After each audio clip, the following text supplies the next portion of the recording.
ہاں جی، دشمن مرے تے خوشی نہ کریے، سجنا بھی مر جانا۔ مریم بی بی ٹھیک ہے، آپ خوشی منائیں، جشن منائیں، ٹول ٹمکا سارا کچھ کریں، لیکن اگر کسی کی مقبولیت کا پیمانہ یہ ضمنی انتخاب ہے تو یہ کبھی بھی نہیں ہوتے، کیونکہ یہ شروع میں جو میں نے بات کہی کہ ضمنی انتخاب کوئی پیمانہ نہیں، جو حکومت ہوتی ہے وہی جو ہے وہ ضمنی انتخاب جیت جاتی ہے۔ اب آ جائے ایک بات اور طرف، یہ اچھی بات ہے، دیکھیں جو سیانا آدمی ہوتا ہے نا، سیانی بات کرتا ہے اور ٹھیک بات کرتا ہے، پائیدار بات کرتا ہے۔ الیکشن جیت گئے، رانا ثناء اللہ کا داماد بھی جیت گیا، لیکن رانا ثناء اللہ نے، سینئر سیاستدان ہے، وزیر اعظم کے مشیر ہے، انہوں نے ایک بڑی اچھی بات کی، انہوں نے کہا جی یہ الیکشن جیتنے کے باوجود ہم تحریک انصاف کو مذاکرات کی پیشکش کرتے ہیں، آئیے قومی معاملات پر بیٹھے اور بیٹھ کر جو ہے وہ بات کریں، کیونکہ سیاستدان کے پاس سب سے بہترین حل یہی ہوتا ہے کہ وہ بات چیت کے ذریعے مسائل کو حل کرے، لیکن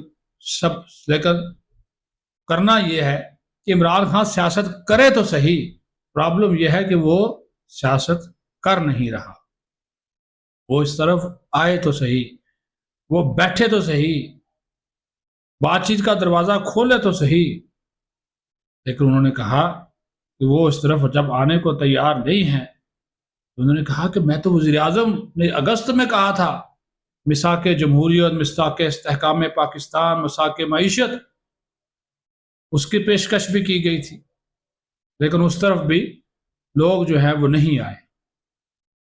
تو جناب یہ ایک اچھی پیشکش ہے، اس کا جو ہے فائدہ اٹھانا چاہیے تحریک انصاف والوں کو۔ وہ ہمارے اسپیکر صاحب تو ہر وقت بات کرتے ہیں، ایاز صادق صاحب، وہ سالس بننے کو بھی تیار ہیں، وہ حکومتی ٹیم کو مذاکرات کی میز پر لانے کے لیے بھی تیار ہیں، لیکن آگے سے جواب کیا آتا ہے؟ اختیار نہیں ہے، پاور نہیں ہے، جس کے پاس پاور ہے اس کے پاس بات چیت کریں گے، بھائی جس کے پاس پاور ہے وہ آپ سے بات نہیں کرنا چاہتا، کیا بات کرتے ہیں؟ اس پارلیمنٹ کے اندر بیٹھے ہوئے لوگ، ان کے اپنے لوگ بات چیت کرنا چاہتے ہیں، لیکن کیا کریں، مجبوری ہے۔ وڈیالہ میں بیٹھا ہوا وہ کہتا ہاں ایک سپاہی سے بات کر لے گا، ایک میجر سے بات کر لے گا، ایک کرنل کو دھمکیاں دے لے گا، سیاستدانوں سے بات نہیں کرتے آپ، تو پھر آپ کے مسئلے کا حل جو ہے وہ کس طرح نکلے گا؟ خان صاحب تھوڑا سا لچک آپ دکھائیں گے، حکومت تو دکھا ہی رہی ہے، اور حکومت کا کام ہوتا ہے، حکومت کبھی مذاکرات سے دوڑتی نہیں ہے۔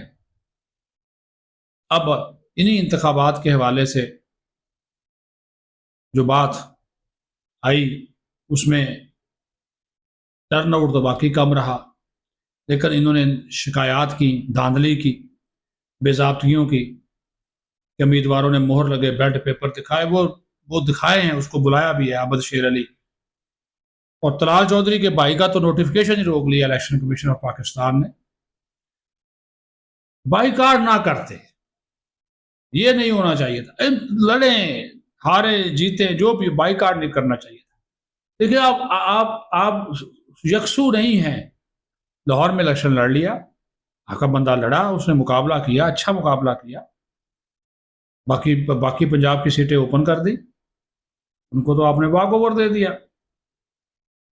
ہاں ہری پور والا مقابلہ اچھا ہوا، ٹف ٹائم ملا، وہ جیت گئے، لیکن بائیکاٹ یہ نہیں کرنا چاہیے تھا۔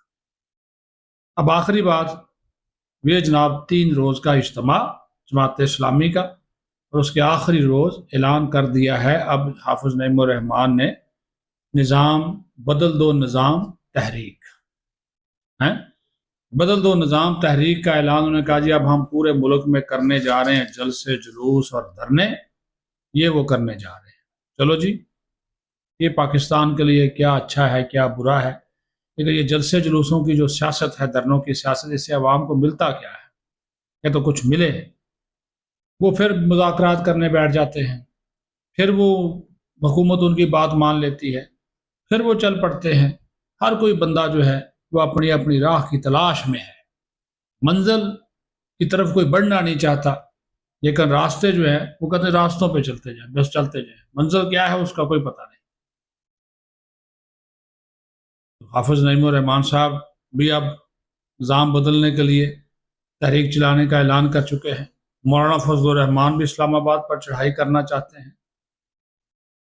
سہیل افریدی بھی کہہ رہے ہیں کہ جب میں نے اپنے صرف قبیلے کو ہی کال دے دی تو یہ ہو جائے گا، اتھل پتھل ہو جائے گا، سسٹم سارا ڈیریل ہو جائے گا۔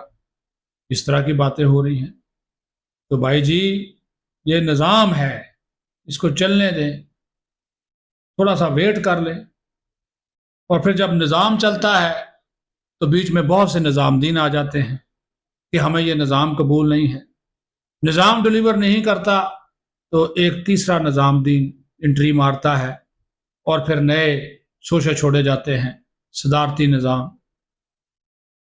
مصر کا نظام، چائنا ماڈل، ترکیہ کا ماڈل، پتہ نہیں کیا کچھ باتیں جو ہیں وہ کی جاتی ہیں، اور اسی وجہ سے ہم آج تک دھکے کھا رہے ہیں کہ ہم اپنے بنیادی مسائل ہی حل نہیں کر سکے، کہ ہم نظاموں کی سیاست میں اور نظاموں کے نظام دین میں پھنسے ہوئے ہیں، اس سے باہر نہیں نکل سکے۔